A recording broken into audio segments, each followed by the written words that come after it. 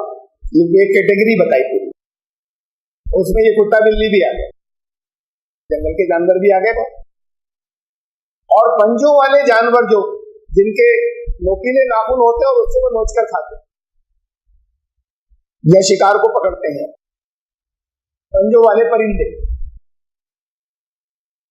چیل ہے، گدھ ہے. یہ دو وائڈ کیٹیگریز جو ہیں وہ حدیث میں آتا ہے کہ رسول اللہ صلی اللہ علیہ وسلم نے ان کو کھانے سے منع کیا.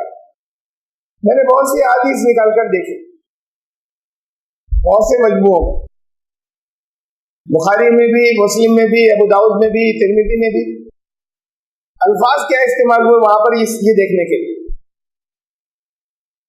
تو بکثرت جو لفظ استعمال ہوا ہے وہ ہوا ہے نہا رسول اللہ صلی اللہ علیہ وسلم. رسول اللہ صلی اللہ علیہ وسلم نے ان سے ہمیں منع کیا، روکا. چند جگہوں پہ چند روایات میں انہی چیزوں کے ساتھ، انہی کسی کیٹیگری کے ساتھ، کیونکہ بہت ہے ایک ایک مضمون کی بہت سے لوگوں نے بات جو ہے وہ آگے بڑھائی روایت کی. چند جگہوں پہ حرام کا لفظ بھی آیا، رسول اللہ صلی اللہ علیہ وسلم نے حرام کر دیا. تو اصل میں جو احادیث کے بارے میں ایک بات تو یہ طے ہے جس پر کوئی اختلاف نہیں ہے کہ احادیث اپنے مفہوم کے ساتھ ہم تک پہنچی ہیں. لفظ بلفظ بالکل یہی الفاظ رسول اللہ صلی اللہ علیہ وسلم نے بولے ہو یہ ضروری نہیں ہے جو حدیث ہم تک پہنچی، بلکہ بعض محققین تو کہتے ہیں کہ ایک حدیث کے علاوہ کوئی حدیث لفظاً بالکل ہم تک پہنچی ہو اس کے بارے میں نہیں کہا جا سکتا. انما الاعمال بالنیات، عمل کا دار و مدار نیت پر ہے. یہ تو ایک ایک لفظ ایسے ہی تھا جیسے نبی اکرم صلی اللہ علیہ وسلم نے اپنی زبان سے ادا کیا تھا. اس کے علاوہ جو ہم تک احادیث پہنچی ہے یہ ضروری نہیں کہ لفظ بالکل وہی ہو، جیسے قرآن شریف کے اندر ایک لفظ بھی ادھر سے ادھر نہیں ہوا. مفہوم ہم تک ٹرانسفر ہو گیا، الفاظ چاہے درمیان میں بدل گئے. یہ نہیں کہ سب کے بدل گئے، بلکہ فائنل نہیں کیا جا سکتا کہ وہی الفاظ ہیں جو رسول اللہ صلی اللہ علیہ وسلم نے کہے. وہی بھی ہو سکتے ہیں، وہی مفہوم ہم تک پہنچا ہو، الفاظ بدل سکتے ہیں. درمیان کے راوی ہیں جنہوں نے ایک نے دوسرے سے سنا، دوسرے نے تیسرے سے، تو اس میں ایک ایک لفظ وہی آ جائے تو یہ کوئی ضروری نہیں ہے. بلکہ بات کو سمجھ لی، اس نے کوشش کی کہ انہی الفاظ میں آگے پہنچائے، لیکن اس کے اندر جو ان کے ذہن میں مفہوم تھا اسی بات کو کسی دوسرے طریقے سے بہت سے موقعوں پر کہہ دیا. یہ ہو سکتا ہے کہ چونکہ انہی چیزوں کے بارے میں حدیث میں زیادہ تر روایات میں تو یہ کہ اس سے روکا، منع کیا. بعد میں یہ بھی ہے کہ انہیں حرام کر دیا رسول اللہ صلی اللہ علیہ وسلم. تو میں سمجھتا ہوں کہ حرام کا لفظ مفہوم ٹرانسفر ہونے میں آ گیا، ورنہ اصلاً وہ روکا ہی کا تھا صحیح. لیکن اسے بعض صحابہ نے سنا تو ذہن میں ان کے تصور جو کچھ رہا اس سے انہوں نے اسے آگے ٹرانسفر کر کے حرام کا لفظ بھی استعمال کر دیا. ورنہ جب یہ اسپیسیفک آیت ہے کہ جب یہ کہہ دیا گیا کہ تم یہ اعلان کر دو کہ میں اپنی وحی میں حرام اس کے علاوہ نہیں پاتا، تو حرام کا لفظ رسول اللہ صلی اللہ علیہ وسلم کھانے پینے کی چیزوں میں اور کسی چیز کے لیے استعمال نہیں کرتے. اس وجہ سے یہ دو وجہ سے کہ یہ جو میں نے سامنے رکھی کہ بہت سی چیزوں سے روکا تو وہ غیر طیب ہے اور ان سے رکنا چاہیے. اس کی وجہ سے کم از کم ایک صحابی کے بارے میں تو معلوم ہے ہمیں، حضرت ابن عباس کے بارے میں، کہ ان کا مسلک یہ تھا کہ یہ ان چار کے علاوہ باقی جتنی چیزیں ہیں وہ حرام نہیں ہیں، مکروہات ہیں. اور شیخ یوسف القرضاوی کی حلال و حرام میں نے پڑھا ہے کہ انہوں نے لکھا کہ امام مالک کا بھی یہی مسلک تھا کہ پھر ان چار حرام صرف یہ چار ہیں، ان کے علاوہ باقی جو منع ہے وہ مکروہات میں ہیں. دوسرے لوگ انہیں حرام مانتے ہیں، لیکن اس بنیاد پر ابن عباس حرام نہیں کہتے تھے حرام نہیں ہے حضرت ابن عباس. بلکہ ایک موقع پر حضرت ابن عباس سے ہی کھا رہے تھے تو کسی نے کہا ان سے، مجھے نام یاد نہیں رہا،